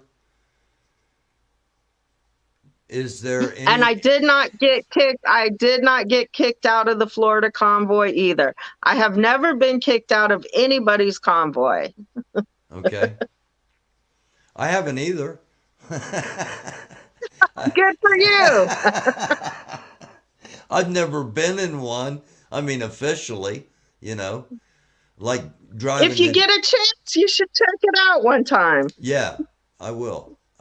I've noticed 1776 hasn't invited me to any of their events to cover it, to cover it from that's a good point. That's a good point, Barry, because they talk about if you would have just come and talked to us, why didn't you just come and talk to us? And like, we tried, but you know what? The whole time we were there, not one of their streamers or their powers, their higher ups, came and talked to me. Nobody interviewed me. Nobody asked me why I was there. Nobody asked me, how we could resolve this. They had no intention of resolving anything. Okay. They don't want communication. They want blind loyalty or nothing at all. I'm not going to dispute that in any way, shape, or form. Guy Bassett said that night up at the gate was the turning point for my participation in People's Convoy. If people haven't seen that, you need to. It's an eye-opener. I think it's on day 39th day at the night of the 39th day. Okay. Yeah, Guy, that should have been a pivotal point for people. And I couldn't believe that more people didn't see the hypocrisy that night. I think a lot of people did, but I wish more of them would have. And I have not released my video footage of that night yet. Just as a warning. No, not a warning. Proud Army Girlfriend said, that is when I first saw Jay Met. In my pajamas. I was out there in my pajamas. I was in bed and I got a text. Ricky Bobby had got kicked out, I think, that morning. And that morning, I is when I confronted the security for the first time. And so I got a text that evening. I was already in bed in my pajamas, and it said, meet me at the gate. That's all it said, meet me at the gate. So I walked to the gate. Wow. And it started popping. And the thing is that so that night, Brian had planned a campfire chat with no streamers. So he asked all the streamers to not turn on their cameras. So they were all down there around the campfire when Ricky Bobby and Brandon showed up. And when the streamers, of course, there's the commotion up there. So the streamers are all nosy. They got to come up, and they just stood around. They were just standing around without their cameras on, just doing nothing. And finally, Ricky Bobby looked at him and said, "You're not going to turn your camera on?" Like, this is happening. There's something happening here, and you're not going to turn your camera on? There was something happening. So then they all turned their camera. Oh, they did turn them on. I was going to say there's something happening, but they don't necessarily want people seeing what's happening. Because they didn't want people to see it. Because it's contradicting the movement. Right. It put a bad light on the movement. But once we started shouting, turn your cameras on, then they turned their cameras on. Okay. All right. Lois says, yes, I remember that night. Mater says, now that's not true. I'm sorry. I don't know if he's referring to you or. Mater, No, what's not true? he said, no, not that night. Everybody was streaming. Okay. No. Yeah, the fact that this And is that's still why, a thing is crazy to me, says Lisa Hurley. How many times yeah. how many times has it been declared dead? You know, and We keep saying it's over, it's dead, it can't go on anymore. And then something happens and we all go, oh no. yeah, and now it's Lori. You know, now it's Lori Arnold. Um, She gets a whole chapter. yeah. Well, she deserves her whole. You know, they all do. You all do. You all deserve your own chapters. GA from CA says they're over and won't admit it. There's Lori Arnold. Every time we try to leave, they pull us back in. Yes, It's they like the pull mob. us. Every time we try to leave, they pull us back in. Okay, I've asked others, and I'll ask you too. You said that they had the right to be on the mall, and you had the right to be there and protest them. Do you think that if you and Ant and the squirrels and AP and Lori and Telescope and everybody, JJ and Whistle Girl, everybody that showed up and played a part in protesting them on the mall, if none of you would have been there, do you think they would still be on the mall to this day? Because they wouldn't have had any problem getting their applications, getting their permits reapproved, I wouldn't think, had you guys not all been there doing what you all did. What do you think? I often wonder myself, I ask myself that question, had we just left them alone, would they have fizzled out a lot faster? Because you see, they were doing nothing. You know, we had to teach them activism and protesting and marching to the Capitol, and you know, we we had to make suggestions.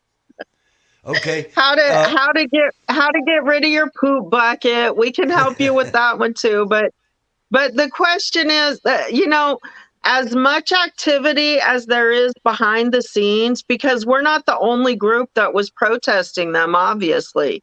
Whistle Girl, I don't know if she has an opinion on me, but she doesn't even like, you know, Lori or Defender of Ants. And now has problems with Anarchy Princess. And so, but the fact that her and her group would have been there anyway. And there are so many people behind the scenes online that somebody would have come. I believe You think so? that even had we not protested, others would have. I believe that.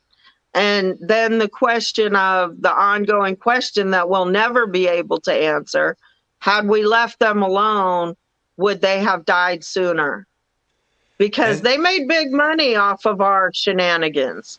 There's the other aspect of it too. If you'd have left them alone, would it have grown into a massive encampment of quote unquote patriots on the mall?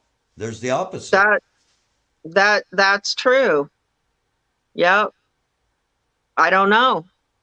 All we can do is theorize at this point on that one. Yeah. All right. Okay. We have been up here for a couple of hours now, coming up on 2 hours. Yep. And I got to get up and get on the road in a couple hours. All right.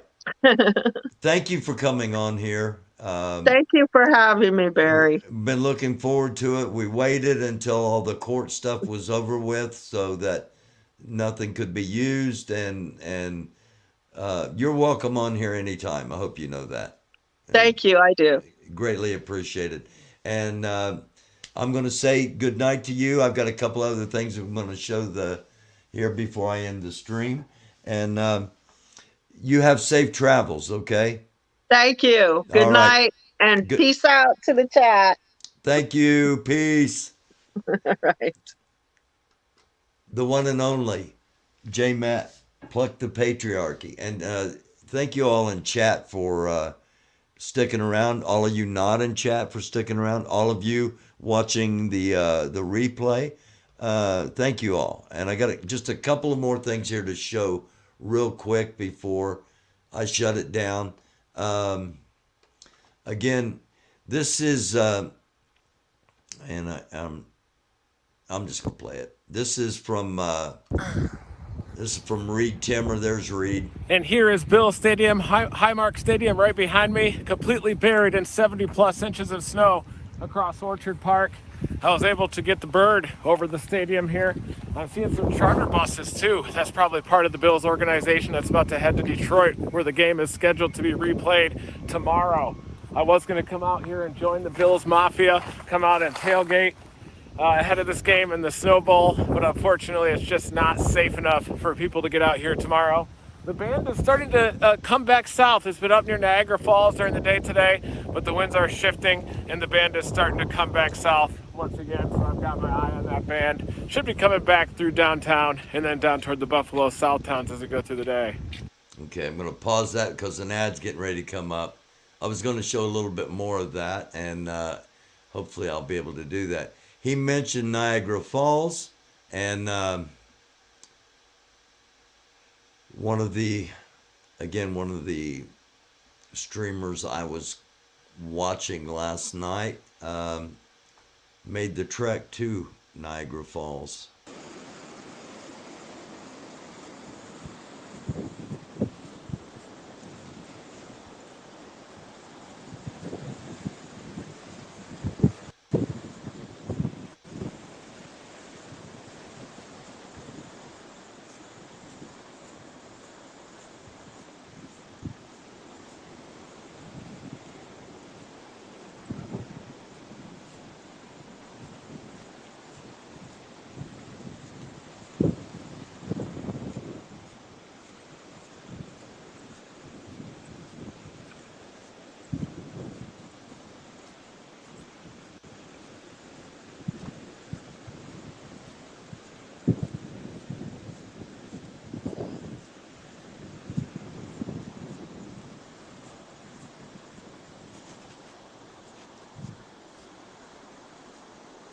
What a cool night to be at Niagara Falls. Absolutely no one around, snow everywhere.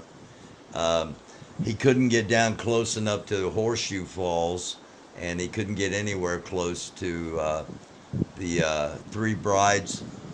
But he is, as you will see here in just a couple of seconds, able to get right up against the American Falls.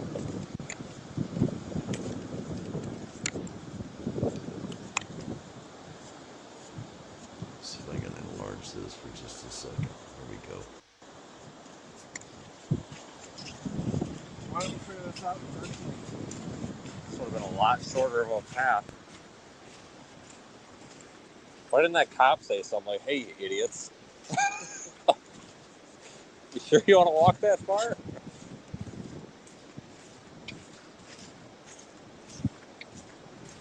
You could literally just like walk down there and jump it.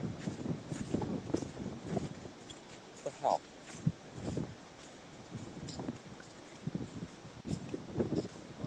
Wow.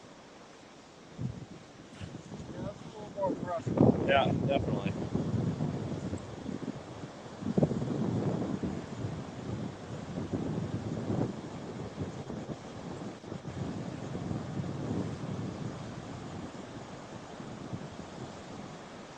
But for those that have never been there, there's a look at Niagara Falls.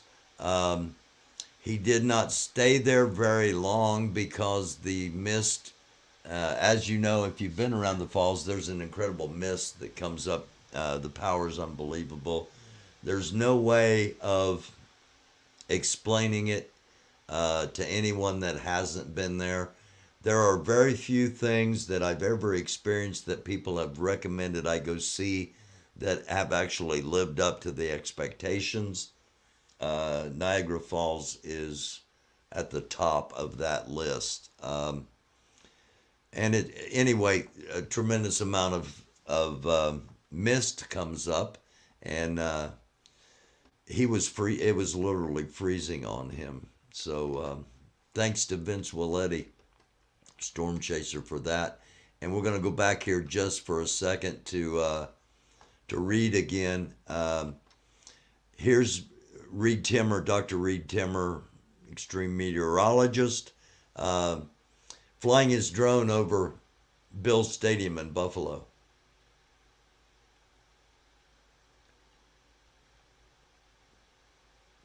And again, it was in this area, which is Orchard Park, New York, where they recorded 77 inches of snow. One area said 82 inches of snow.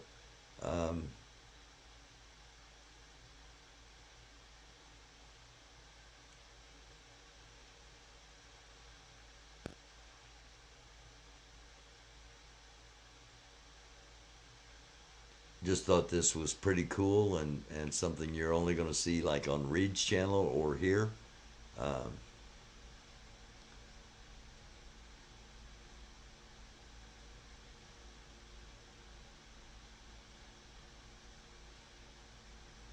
And it's hard to tell the actual depth of the snow, but again, in Indiana terms, it's a crap load.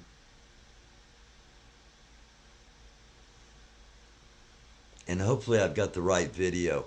In order for the Buffalo Bills to fly out of the airport, they had to have some emergency snow removal. And Reed's got some pictures of that, and hopefully that's coming up here in just a couple of seconds.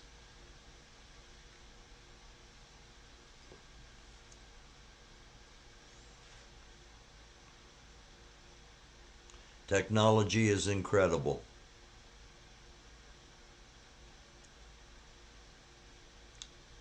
It would have taken a long time to clean that place up and get it ready for a football game. I'm sure they could have done it. People in Buffalo, from what I've been seeing, they're amazing. They know how to deal with snow and massive amounts of it. And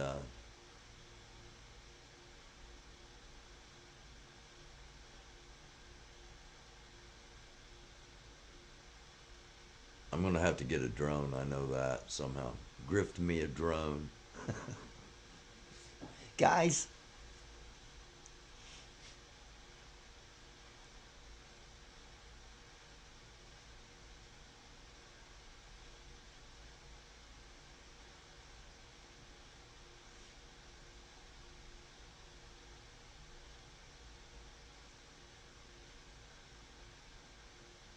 Let me see how much time. There we go. Okay, this is the snow removal at the Buffalo International Airport.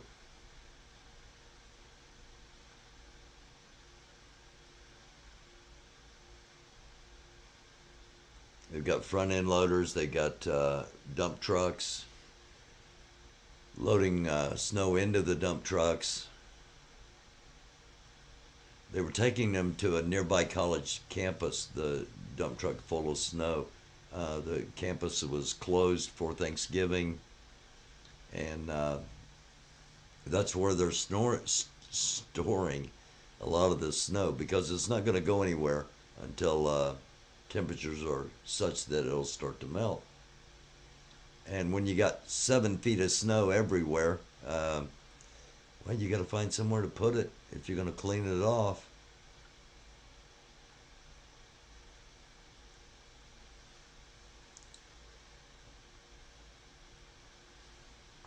So just some a couple of things here at the end I wanted to kind of share with everybody. Again, that was from Dr. Reed Timmer. And yeah, I wanted to show that for those of you in the South and then in the West, where you guys are, you know, It never rains in Southern California. Never gets below, 70 degrees. Some of you guys are in great weather conditions, and others of us are in really cold places right now. So that's what 7 foot of snow looks like for those of you that haven't seen it. Thank you all. As always, I love you all. I sincerely do. I thank you all for watching. I got to thank Pluck the Patriarchy for coming on tonight and finally getting to have a chance to talk with her on the show. Thank you, Tupelo. My health is improving, and I do thank you. I'll be back on Tuesday night. I'm going to be off tomorrow night, and I'll be back on Tuesday night at 11 o'clock, and probably Wednesday night. We'll probably, I don't know. It depends. Wednesday night is one of the biggest party nights in America. The night before Thanksgiving. It's one of the biggest nights in the bar business because of all the college kids coming home the night before Thanksgiving. So, Cunning Stunt, thank you. She-Hawk, thank you. Iwi, thank you. Mater, watching people winter fall. She-Hawk, again, Lonnie, L. Smith, everybody, thank you. I love you all. I don't know if there's an after party tonight. Thank you, Lisa Hurley. I want to get some of you on the program one night. Okay, I want to get Cunning Stunt and Lisa Hurley, and we were going to do that one night, and I don't remember what happened, but I'd love to have that happen some night. Thank you, Rum Rose, Proud Army Girlfriend, Rossini, BTM Sparky. Love y'all. Thank you so very much for being here. Namaste, Shalom, Salam, Assalamu Alaikum. Blessings in the name of the Most High, His Son Christ Jesus, with the power of the Holy Spirit. And if you're not a spiritual person, just positive vibes, peace, love. I love y'all. Thank you for watching. We'll be back Tuesday, 11 p.m. This has been Late Night America on the American Doofus channel, and I do really appreciate you watching. Thank you so very much.